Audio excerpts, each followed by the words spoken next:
Selamat siang pemirsa, berjumpa lagi bersama saya Mentan Tanzil dalam Bayangkara Inspiratif.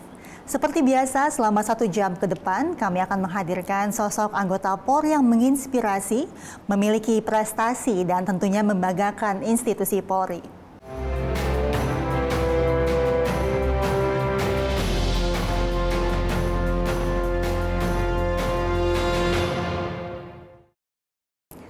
Baik pemirsa, kisah inspiratif kali ini datang dari Aibda Julianto Pane, Kanit Bin Polmas Polres Gayo Lues, Polda Aceh yang mendirikan Pondok Pesantren Ruhul Azam di Dusun Gunyah, Kampung Bustanul, Salam Blang Kejaran, Kabupaten Gayo Lues, Aceh. Berawal dari rekan polisi yang belajar agama di rumahnya, saat ini ratusan santri dari berbagai daerah telah menimba ilmu dan bersekolah di Pondok Pesantren Ruhul Azam. Kalian di sini diisi kepala dengan ilmu, diisi hati dengan iman, diisi perut dengan makanan yang halal. Insya Allah kalian akan tumbuh menjadi orang terbaik, putra terbaik, putri terbaik di negeri kita, bermanfaat untuk seluruh negeri.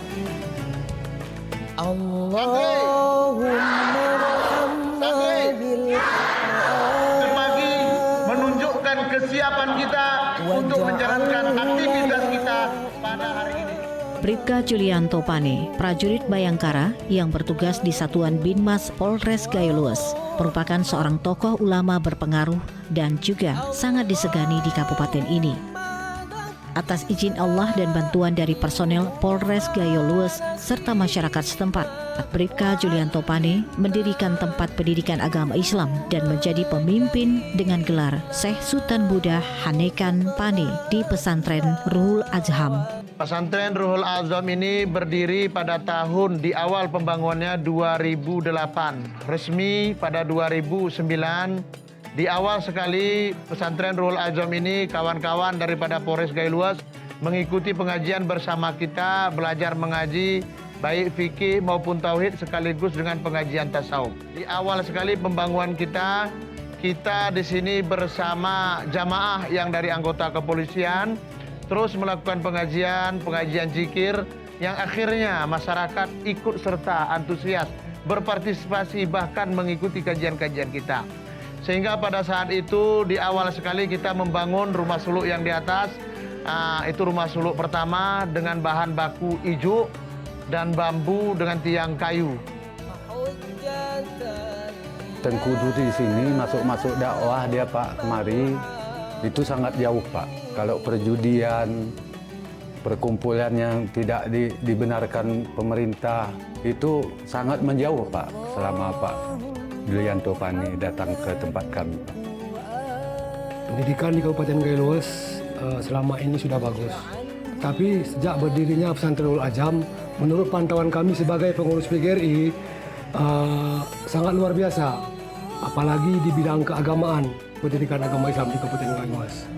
Terutama sejak berdirinya Pesantren Ruhul Azam, tidak ada lagi kenakalan remaja yang ada di Kampung Rikirikan ini. Khususnya Kampung Rikirikan dan sekitar pesantren ini.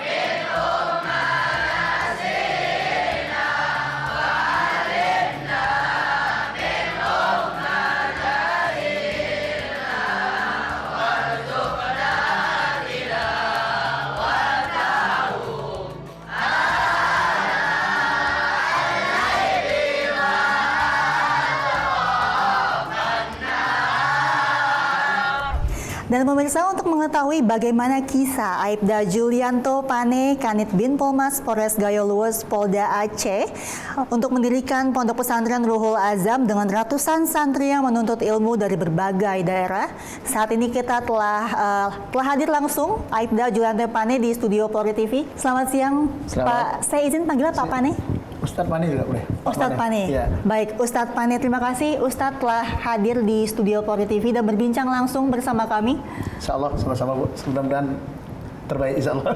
Iya Bapak. Jadi kita berangkat mungkin dari awal Bapak mendirikan Pondok Pesantren Ruhul Azam yang berawal dari terinspirasi bahkan ya dari rekan-rekan Bapak yang menuntut ilmu atau mengaji begitu di rumah Bapak. Bagaimana itu Bapak ceritanya? Jadi di awal pendirian pesantren Ruhul Azam itu kita dulu menyewa rumah. Jadi kawan-kawan anggota Polri belajar ke tempat kita karena menyesuaikan dengan pekerjaan mereka. Jadi di rumah kita mereka mengaji. Ketika itu kita punya anak kecil sehingga mereka melihat anak-anak nangis. Ya, kemarin kita belikan tanah di pesantren saat ini 25 kali 25 meter. Lalu kita dirikan di situ pengajian untuk anggota kepolisian. Seiring dengan waktu masyarakat pun ikut mengaji, ikut serta mengaji bersama kita. Dan bertambah waktu anak santri juga datang. Kemudian didirikan sekolah formalnya untuk melengkapi kebutuhan anak-anak kita. Sejak tahun berapa itu pondok pesantren ini ada? Pondok pesantren kita ini mulai dibangun di tahun 2008, peresmian pertamanya di bulan Muharram di 2009. Kalau untuk yang santri itu saat ini 320 anak yang nyantri, yang mondok dan tinggal di situ, bukan. Untuk yang yang ikut pengajian itu dia kan ada waktu tertentu. Ada yang masanya kumpul kalau dalam tahunan itu sampai 1000-an lebih. Namun kalau dalam mingguan dia sampai 200 orang yang datang ikut tawajuh, zikir, pengajian di pesantren kita. Sudah 300 begitu ya Pak, Ya, hingga kini. sehingga Rentang usianya sudah ada sejak usia berapa tahun? Yang masuk di sana itu pertama bukan yang untuk nyantrinya itu tamat SD. Dari tamat SD begitu ya? Ya, tamat SD Bu. Sampai usia anak sekolah MA. Sekitar umur 18 tahunan. 18 tahun. 18 tahun. Pak Pane, mendirikan sebuah pondok pesantren begitu ya Ustadz dengan 300 santri tentu tidak mudah begitu ya. Lalu bagaimana mengenai program pendidikannya dan guru-gurunya, dari mana saja Bapak ini? Apakah ada bantuan juga dari rekan-rekan kepolisian? Kalau untuk kita membangun pesantren ini bukan kurikulum kita, itu kita buat ada 4 garis besar. Yang pertama formal, kita ambil dari Kemenak seperti kurikulum MTS dan MA, dan juga MI ada di pesantren kita, dan juga kurikulum pesantren yang kita kuatkan dalam bidang kitab kuning, tahfiz Quran, hafiz Quran, kitab kuningnya. Kemudian ditambah dengan sistem modern yaitu bahasa Arab. Sehingga kita membutuhkan guru saat ini 65 guru Bu, untuk mendampingi anak-anak kita dengan sesuai dengan mata pelajaran yang dibutuhkan oleh anak di dalam kurikulum kita. Ustadz Pane ini bagaimana cara Anda mendidik santri begitu ya sehingga mereka bisa tahfiz Quran? Karena tentu tidak mudah begitu ya. Ya. Untuk membentuk anak menjadi hafiz Quran kita punya program tahfiz. Program tahfiz itu dimulai daripada bangun pagi kalau di pesantren kita itu jam 4. Jam 4 pagi, jadi kalau jam 4 di Jakarta kan Bu, tidak lama udah subuh. Kalau di sana 1,5 jam. Sebelum sholat subuh dia udah bangun, Bu, kan sudah dibangunkan. Jadi proses dia mencari hafalan baru. Setelah sholat subuh, setelah mengikuti wirid subuh, maka anak-anak ini kita adakan setoran. Dia memberikan setoran kepada gurunya. Namanya dia setorkan yang lama dan juga dia membacakan setoran yang akan dia hafalkan di hari akan datang.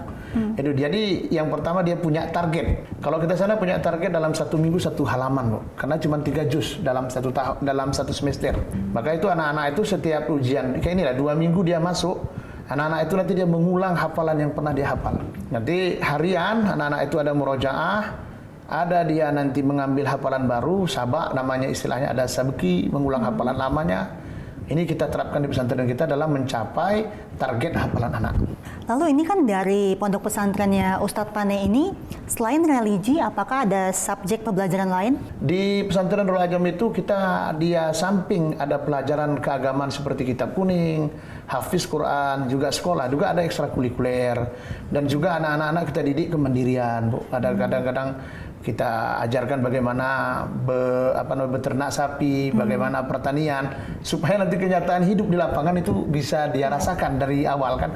Tapi itu kita khususkan kepada santri yang setelah tamat dia mengabdi di pesantren kita. Baik, Ustadz, lalu dari mana saja nih santrinya berasal? Apakah khusus dari Aceh saja atau? Santri kita itu datang dari Sumatera, ada beberapa orang dari Medan, kemudian dari Aceh, Provinsi Aceh itu dari 5 kabupaten, Gayo Luas, kabupaten tetangga Aceh Tenggara, kemudian ada yang dari Aceh Timur, ada dari Aceh Tengah, dan ada dari Bener Meriah, Bu. Itu yang belajar di kita. Ustadz Pani kan mendirikan Ponpes begitu. Apakah Ustadz juga mengajar di Ponpes tersebut? Insya Allah saya mengajar, Bu, di Ponpes tersebut. Yang wajib saya mengajar itu ada 2 kali dalam seminggu, karena 1 kali untuk perempuan, 1 kali untuk laki-laki, dan juga masuk kelas. Masih ngajar, Bu. Masih ngajar sampai sekarang. Masih ngajar saat ini masih ya, Pak? ngajar akhlak, ngajar adab dengan kitab adabnya Ta'limut Ta'lim, masih ngajar. Lalu bagaimana Anda membagi waktu Anda dengan kegiatan di kepolisian begitu? Jadi saya mengajar, Bu, pagi-pagi setelah salat subuh. Setelah salat subuh ketika jadwal saya, maka saya mengajar. Setelah itu baru kita pergi berangkat kerja apel pagi, Bu. Kemudian malam, di malam Selasa dan malam Jumat kita mengajar lagi. Itu nanti pengajian dengan orang masyarakat umum yang datang ke kita untuk mengikuti pengajian zikir. Baik. Ustadz, ini juga Anda selain mendirikan Ponpes, mengajar bahkan di Ponpes tersebut yang Anda dirikan, Anda juga seringkali melakukan tauziah. Ya. Seperti apa ini program tauziahnya, Ustadz? Kita diundang oleh masyarakat kadang-kadang tausiah, zikir dan doa. Mimpin zikir, mimpin tausiah, mimpin doa. Di masjid, di pengajian-pengajian, dan juga tausiah di kantor-kantor, Bu. Kadang-kadang di arisan gitu kan, di Masjid Raya Baitur Rahman, di kabupaten-kabupaten ngundang kita. Cuman kita kalau diundang itu ya ke kantor gitu, Bu, kan, orang undang ke kantor, kita berangkat. Nah, kita isi dengan tema, di samping tema keagamaan juga kita sisipkan titipan, bukan titipan sih sebenarnya, tentang keamanan, ketertiban masyarakat. Sehingga memang ketika orang menyadari bahwasannya Islam ini agama yang indah, agama yang damai, agama yang tenang, dan ketika kita menjalankan aturan agama kita dengan tertib, insya Allah semua akan berjalan dengan baik. Ustadz Pane, ini di tengah era digital ini anak-anak seringkali menggunakan ponsel begitu ya untuk belajar maupun bermain games begitu ya, dan aktif juga di media sosial. Lalu bagaimana Anda menerapkan peraturan penggunaan ponsel di Ponpes Anda? Di kita di pesantren itu dilarang total penggunaan. Dilarang total, Total, asal namanya santri tidak boleh menggunakan ponsel. Wah, itu sepertinya menjadi rintangan terberat untuk anak-anak ya? Ya, tapi sepertinya kalau semuanya dia nggak gunakan itu nggak ada masalah, Bu. Kenapa? Ketika kita tahu lah kalau sekarang ini kalau saya sering ulang-ulang itu anak-anak dihancurkan dengan game online, kan mama-mama dihancurkan dengan angsuran online, Bu, kan? Bapak-bapaknya dihancurkan dengan judi online. Jadi kan kita ini semuanya hancur dengan online. Jadi kita anak-anak ini walaupun kita pembatasan HP, tapi kita berikan dia kesempatan, Bu. Kita kan punya ruang lab komputer. Di sana mereka di bawah didikan oleh guru pendidiknya, di guru komputer dia, maka di media sosial ini akan diberikan juga pembelajaran. Karena kalau tidak, kita takut dia mendapatkan nanti pengetahuan dari orang lain yang dia itu akan akan liar. Tapi kalau sudah dibimbing oleh gurunya, ini Instagram, kalian follow punya ustadz kalian, kan akhirnya dia lihat yang baik-baik gitu. Tapi ketika kita tidak berikan ruang itu, malah dia kebebasan liar ya. Karena begini, orang tua saya tuh cara mendidiknya agak unik. Bagaimana? Orang tua saya itu mendidik saya tuh dia kasih kebebasan. Main bola silakan, main bola, yang penting jam sholat balik. Ketika orang main gitar, main gitar kata dia. Nanti selama-lama kenapa? Agama itu akan membimbing kita untuk kembali kepada jalannya. Karena kemerdekaan dia pun ketika kita tekan habis, malah dia nggak berkembang. Itu prinsip orang tua. Maka saya terapkan di pesantren. Oh, ini anak ini butuh media sosial, maka kita berikan ruang. Ketika tidak ada ruang, nanti dia di sana akan bebas liar, kan? Berikan ruang. Ada waktu, dia ada jadwal. Berarti diarahkan dan dikasih kebebasan untuk berekspresi begitu ya, tapi tetap dipantau begitu ya, Ustaz. Ada gurunya. Tapi anak-anak hanya bisa mengakses melalui komputer begitu ya. Komputer kita. Jadi sama sekali tidak boleh menggunakan handphone atau ponsel. Cuman kan kalau sekarang, Bu, kalau dia sudah punya media sosial ketika balik ke rumah, nanti di kantor di ruang komputer kan bisa dia buka. Orang semuanya, anak-anak sekarang ini ngeri, Bu, bidan kita. Iya, betul, Ustadz. Lalu Ustadz, himbauan apa yang Anda miliki atau ingin sampaikan kepada masyarakat mengenai pentingnya keilmuan agama di usia dini untuk anak-anak? Setiap orang tua ada satu prinsip yang harus kita pegang, yaitu sempurnakan baktimu untuk pendidikan anakmu agar engkau mendapatkan nikmatnya bakti dari seorang anak. Kita sebagai manusia sosial, khususnya orang tua yang setiap hari menginginkan anaknya sebagai aset yang paling berharga, tidak boleh mendidik anak itu hanya setengah hati. Anak itu tidak cukup dididik dengan memberikan uang, menitip di pesantren lalu diberikan uang, tapi juga dia perlu kasih sayang. Maka dari itu kita perkenalkan pendidikan anak itu, berikan yang terbaik, kebutuhan rohaninya, kebutuhan jasmaninya, kita betul-betul perhatian full kepada anak. Karena kita melihat kenyataan di saat ini, dengan kebebasan yang ada, orang tua kadang-kadang karena mungkin tidak menyadari apa yang dia buat itu berefek kepada anaknya, sehingga pendidikan yang didapatkan anak itu tidak sempurna. Contoh kita, saya di pesantren ini Bu, saya didik anak-anak saya sholat 5 waktu lah sehari semalam. Tapi ketika dia balik ke rumah, dia jumpai orang tua yang nggak sholat, itu rusak bangunan. Karena makanya kalau di polisi itu ada, saya dengar dulu kan doktrinnya, 1 keteladanan itu lebih baik daripada 1000 arahan. Ya. Maka ketika kita arahkan anak-anak dengan 1000 arahan pun, ketika dia lihat tontonan yang tidak baik dan tuntunan yang tidak baik, dia akan ikut. Maka saya sering katakan, sempurnakanlah bakti untuk pendidikan anak kita agar kita mendapatkan nikmatnya bakti dari seorang anak. Ya, tidak hanya edukasi akademis sekolah formal saja begitu, namun keberadaan orang tua juga penting begitu untuk tumbuh kembang besarnya anak begitu ya Ustadz Pane ya. Iya, maka Bu, sesibuk-sibuk apapun sempatkan waktu untuk anak dengan keluarga. Baik Ustadz. Ustadz Pane, selain mendirikan Ponpes, Anda juga menggerakkan dan membina UMKM pesantren bagi para santri dan juga rutin untuk berpatroli menjaga Kamtibmas di wilayah sekitar Polres Gayo Luas begitu ya. Iya. Ya. Tapi kita akan lanjutkan nanti berbincangnya Ustadz setelah jeda berikut. Pemirsa, kami akan segera kembali usai jeda berikut ini.